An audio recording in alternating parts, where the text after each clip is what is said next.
Sir, सबसे पहले तो आपका शुभ नाम बताएं। मेरा नाम हर्ष कुमार सिंह है। आपका होम टाउन? मैं बलिया से आया हूँ। अच्छा, आपका माध्यम कौन सा है? मेरा इंग्लिश माध्यम है। कौन सा आपका ये मेंस है मतलब, और कौन सा इंटरव्यू मतलब मेरा कितने नंबर? मेरा ये सेकंड मेंस है और फर्स्ट इंटरव्यू है। अच्छा, किसके बोर्ड में आपका इंटरव्यू है? डॉक्टर सुधीर प्रकाश सर के अच्छा, बोर्ड। पहला प्रश्न क्या पूछा गया सर? अपने बारे में बताइए और अपनी आइडेंटिटी नहीं बताना है, डिस्ट्रिक्ट नहीं बताना है, ये उनका पहला मतलब। अच्छा, पहला प्रश्न। अब आपसे क्या प्रश्न पूछे गए? आपके हॉबी से रिलेटेड कोई प्रश्न रहा? जब मैंने अपना इंट्रोडक्शन दिया तो उस समय मैंने बताया कि मैं सहायक चकबंदी अधिकारी के रूप में कार्यरत हूँ। तो सुधीर प्रकाश सर काफ़ी प्रसन्न हुए और उसके बाद उन्होंने कहा कि आप तो गांव के आदमी मिल गए मुझे, अब मैं आपको लपेटूंगा। तो मैंने कहा कि सर एज यू विश।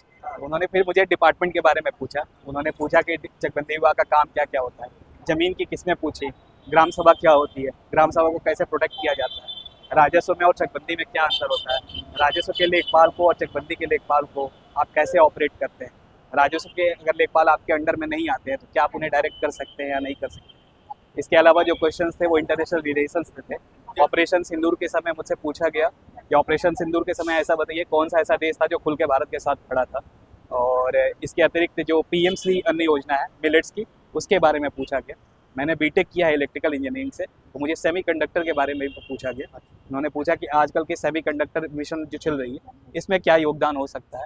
और इसके अतिरिक्त यूथ एम्प्लॉयमेंट के ऊपर पूछा गया कि डेमोग्राफिक जो डिविडेंड है वो डेमोग्राफिक डिजास्टर भी हो सकता है, तो आप इसको कैसे इंश्योर करोगे, या फिर गवर्नमेंट को क्या राय दोगे आप कि इसको इन चीज़ों को इम्प्लीमेंट किया जाए ताकि जो हमारे भारत का विकसित भारत की संकल्पना है उसको स्वीकार किया जाए। पोस्ट प्रेफरेंस से पूछे क्या? नहीं, पोस्ट प्रेफरेंस से कोई प्रश्न नहीं था।